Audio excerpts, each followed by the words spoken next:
이 밤에 우리 함께 예배할 수 있어서 너무 기쁘고, 우리 성도님들 이 밤에 다시금 만날 수 있어서 또 너무 반갑습니다. 또 옆에 있는 지체분들과 함께 인사했으면 좋겠는데요. 함께 예배 드릴 수 있어서 기쁩니다. 함께 인사하십시다.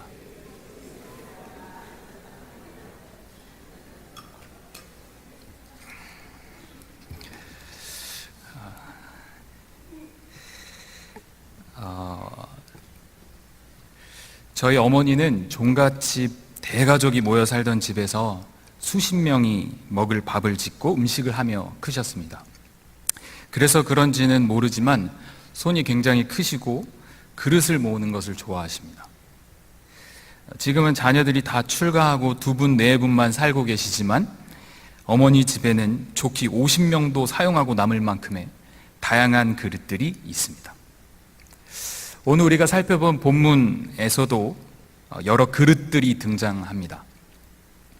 20절 말씀에 나오는 그릇은 금그릇, 은그릇, 나무그릇, 질그릇, 이렇게 만들어진 재료에 따라 네 종류의 그릇으로 구분할 수 있고, 또한 귀하게 쓰이는 것과 천하게 쓰이는 것으로도 구분해 볼 수 있습니다.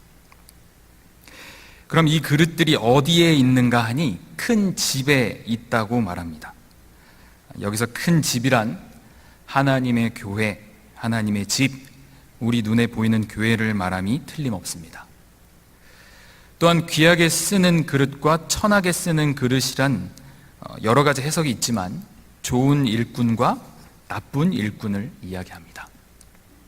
다시 말해 이 큰 집 안에는 다양한 그릇이 있다는 겁니다. 다양한 일꾼들이 있다는 겁니다. 좋은 일꾼은 누구를 말하는가 하니 바로 이 글을 읽고 있는 디모데를 이야기합니다. 또 나쁜 일꾼이란 악성 종양 같은 후메네오와 빌레도 같은 진리 아닌 것을 전하는 자들, 거짓 스승, 진리에서 벗어난 그런 일꾼들을 이야기합니다. 바울은 아들 같은 디모데에게 그런 천한 그릇이 아니라 귀한 그릇, 귀히 쓰는 그릇이 되라 말합니다. 바울이 그릇이라고 하는 이 표현을 사용하는데요, 이 표현은 예수님께서 먼저 바울에 대해 사용하셨던 단어입니다.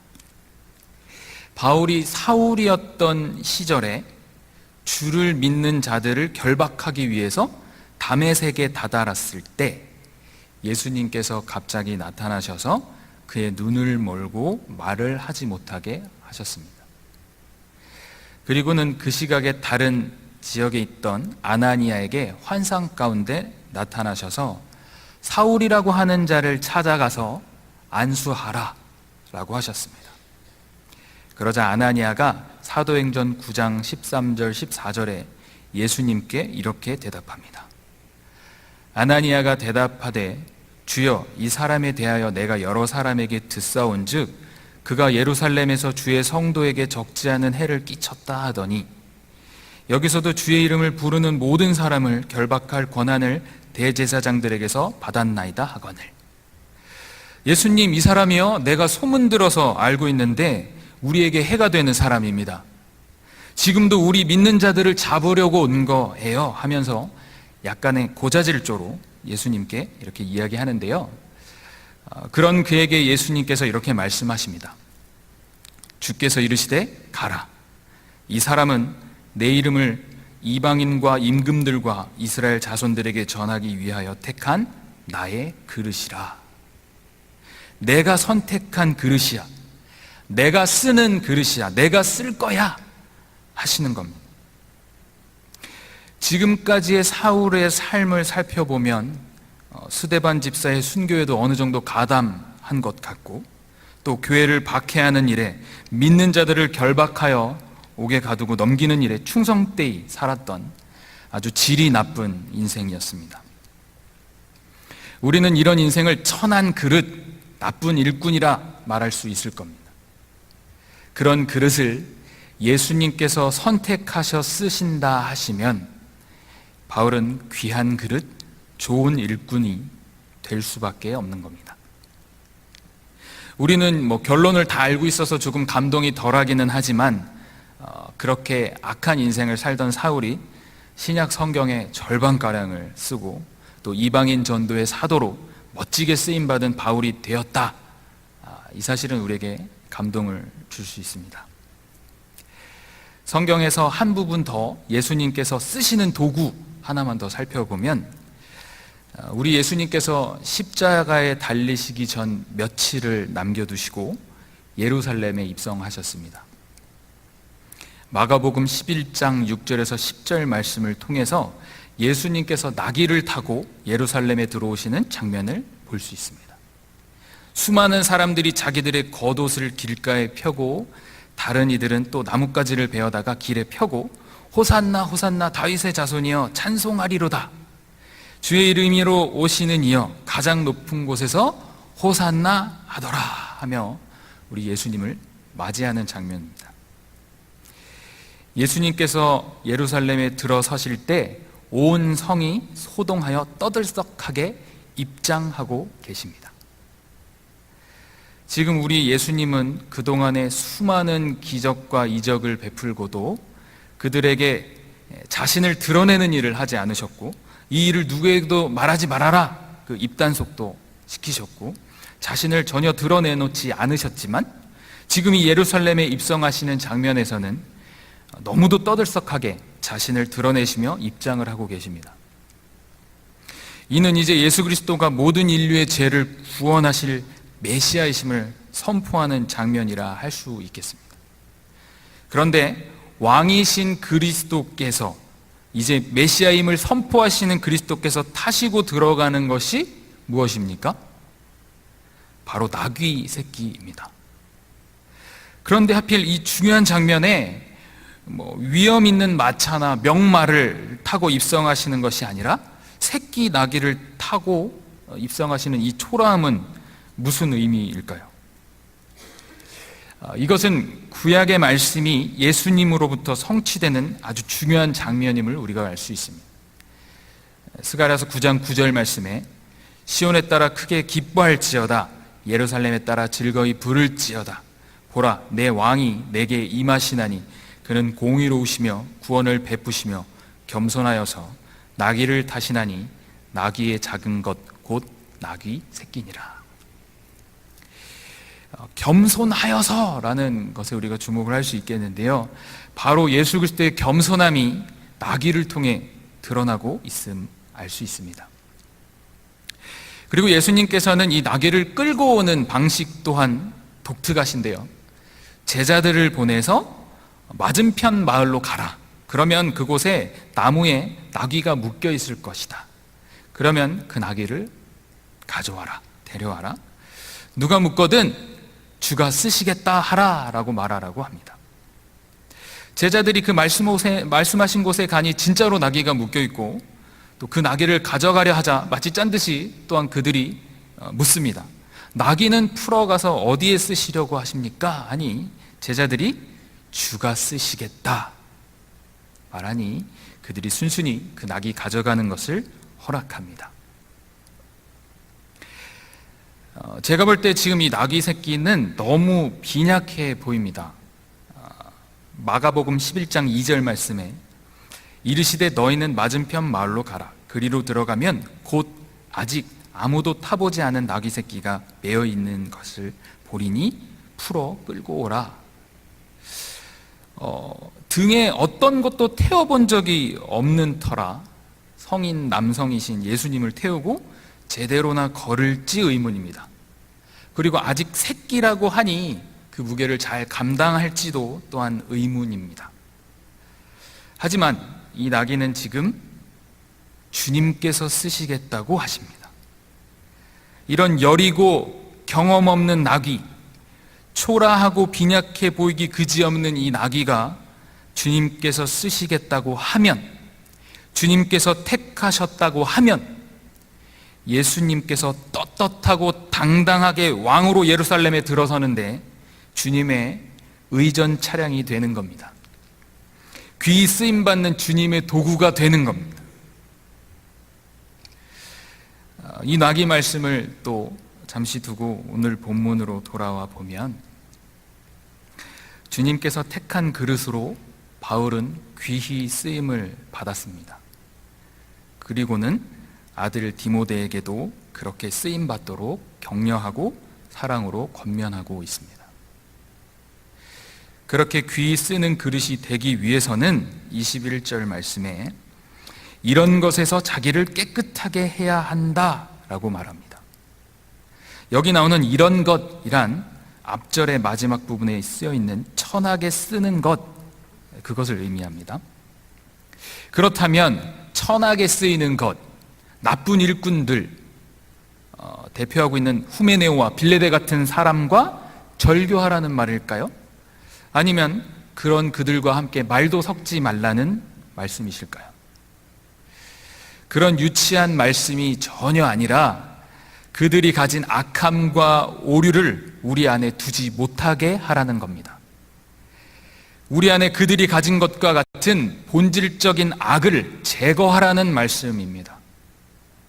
그렇게 제거하여 깨끗하게 된다면 어떻게 된다고요? 첫째, 거룩하고, 둘째, 주인의 쓰심에 합당하며, 셋째, 모든 선한 일에 준비함이 된다라는 겁니다. 예수 그리스도가 쓰시는 도구, 귀히 쓰시는 그릇으로 거룩하게 구별되어 그분의 선한 목적을 이루시기 위해 그분의 뜻에 합당하게 쓰인다는 것, 그 자체로 우리에게 큰 영광이 된다라는 겁니다. 바울은 19절에서 불의에서 떠나라, 21절에 깨끗하게 하면, 22절에 깨끗한 마음으로 라고 하며 지속적으로 주께 쓰임받는 자의 깨끗함에 대해서 이야기하고 있습니다. 불결한 것을 제거하여 정결하게 하는 것, 그것이 우리가 깨끗하게 되는 것입니다. 여러분, 어떤 한 그릇에 더러운 것들이 가득 담겨져 있는데 그 위에 아주 극도로 깨끗한 것을 올려놓는다고 하여서 우리는 그것을 깨끗하다 말하지 않습니다. 그 안에 더러워진 것들을 다 덜어내고 다 비워내고 깨끗이 설거지한 후에 가장 깨끗한 것들로 채워야 그제야 비로소 그것이 깨끗하다 말할 수 있는 겁니다. 우리는 예수 그리스도의 피로 의롭다함을 받은 의인입니다. 하지만 우리는 여전히 죄를 짓는 죄인으로 남아 있습니다. 우리는 우리의 의지대로 우리 스스로가 마음을 지킨다거나 깨끗하게 될 수 없습니다. 하지만 불완전한 우리가 깨끗한 그릇으로 쓰임받기 위해 최선을 다해, 온 마음을 다해 쫓을 것을 쫓고 피할 것을 피할 때 그분께서 우리를 깨끗하다 여겨주신다는 겁니다. 거룩하다 여겨주심, 그 은혜로 귀히 쓰는 합당한 그릇이 되어서 모든 선한 일을 할 완전한 준비를 하게 하신다는 겁니다. 그러기 위해서 23절과 26절, 23절에서 26절 말씀에서 우리가 피해야 할 것과 따라야 할 것에 대해서 말씀해 주고 계십니다. 피해야 할 것, 19절, 불의에서 떠나라. 이 불의에서 떠나라라는 구절 앞에 주의 이름을 부르는 자마다 불의에서 떠날지어다 라고 적혀 있습니다.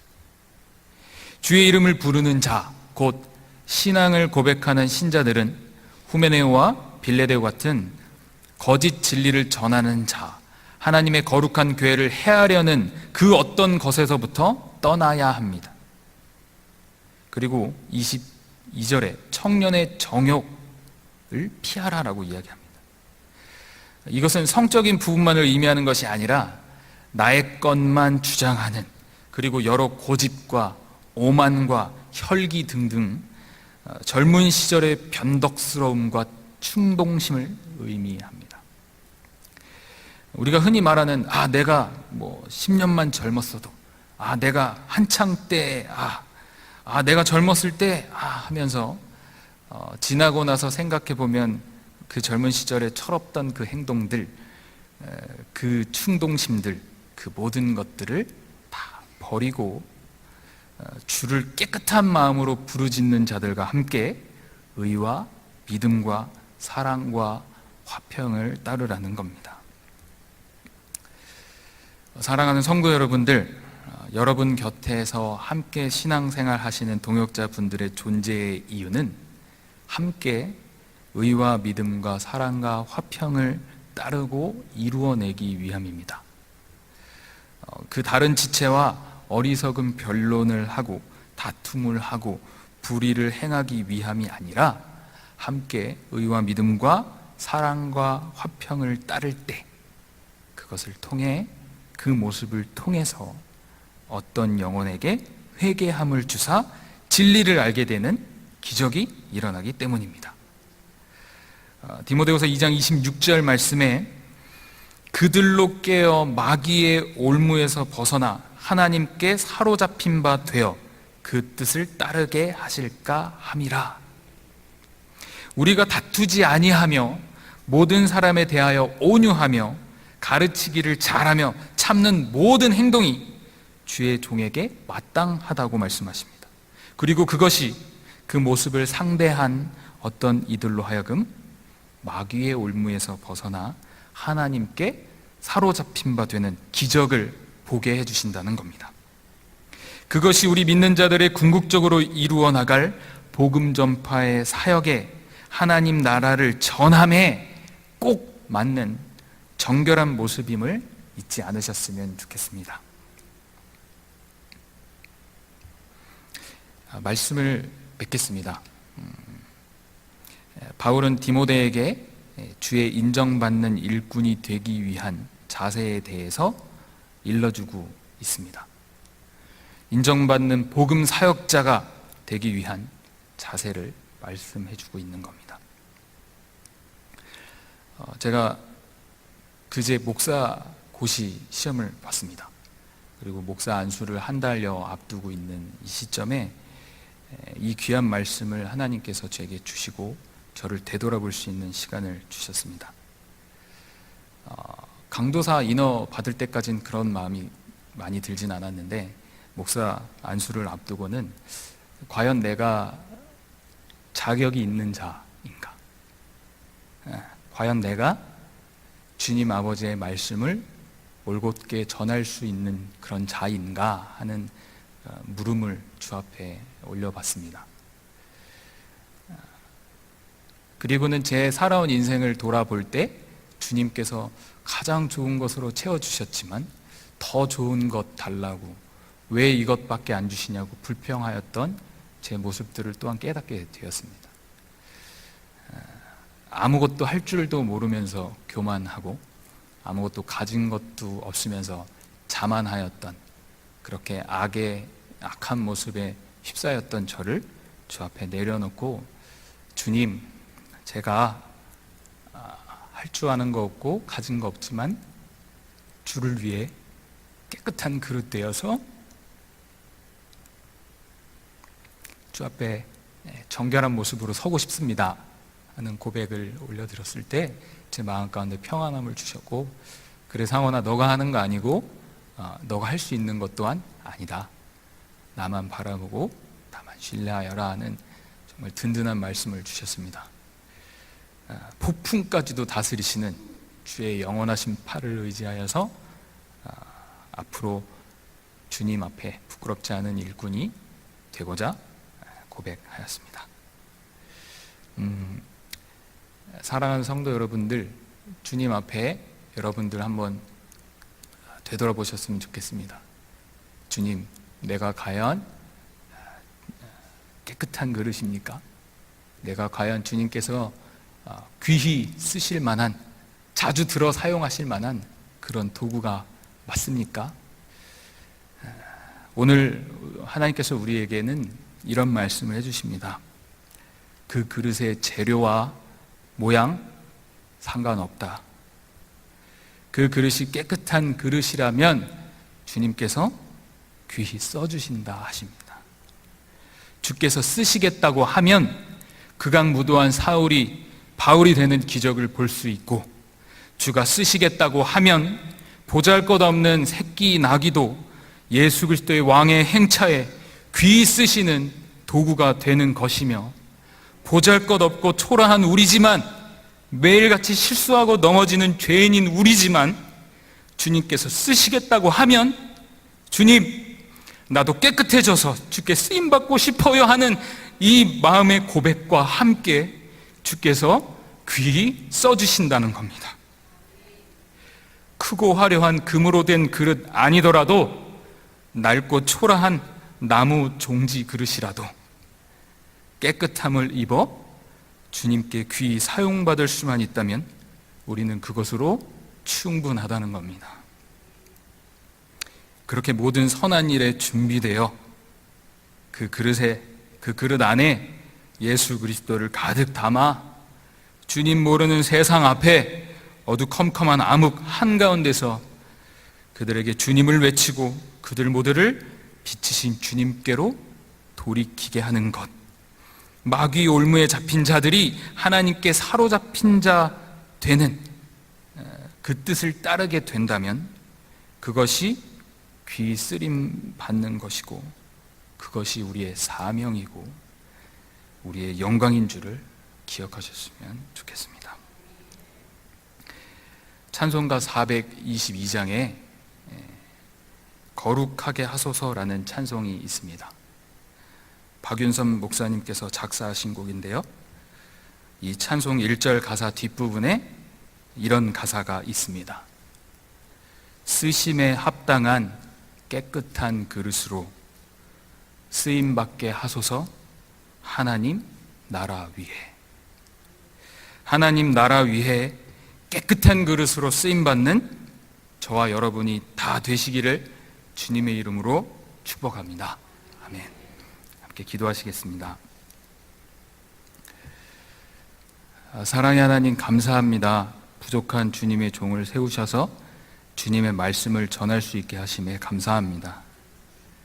예수님, 당신께서 연약하고 무지한 우리를 먼저 일체 오래 참아주셔서 이후에 주를 믿어 영생 얻는 자들에게 본이 되게 하여 주셔서 감사합니다. 우리에게 먼저 주의 겸손함을 보이시고 우리로 하여금 주님을 닮아 정결케 하심 또한 감사드립니다. 우리가 우리 스스로를 믿음이 아니라 우리를 쓰시겠다 약속하신 당신의 부르심을 순종으로 깨끗함으로 달려가게 하옵소서. 화려하고 큰 금그릇이 되기를 바라는 나의 욕심을 회개케 하옵시고 주께서 쓰신다면 어느 자리 어느 환경이라도 순종의 걸음으로 하나님 나라를 위해 쓰임받는 우리가 되게 하여 주시옵소서. 우리가 하나님께 사로잡힌 그 영광을 마귀의 올무에 갇힌 자들에게도 전하며 흘려보낼 수 있게 우리를 귀히 사용하여 주시옵소서. 귀한 말씀에 합당한 반응하는 우리 모두가 되게 하여 주시옵고 감사와 찬송이 넘쳐나는 우리 화평교회가 되게 하여 주시옵소서. 감사합니다. 우리 구주 예수 그리스도 이름으로 기도 올려드립니다. 아멘.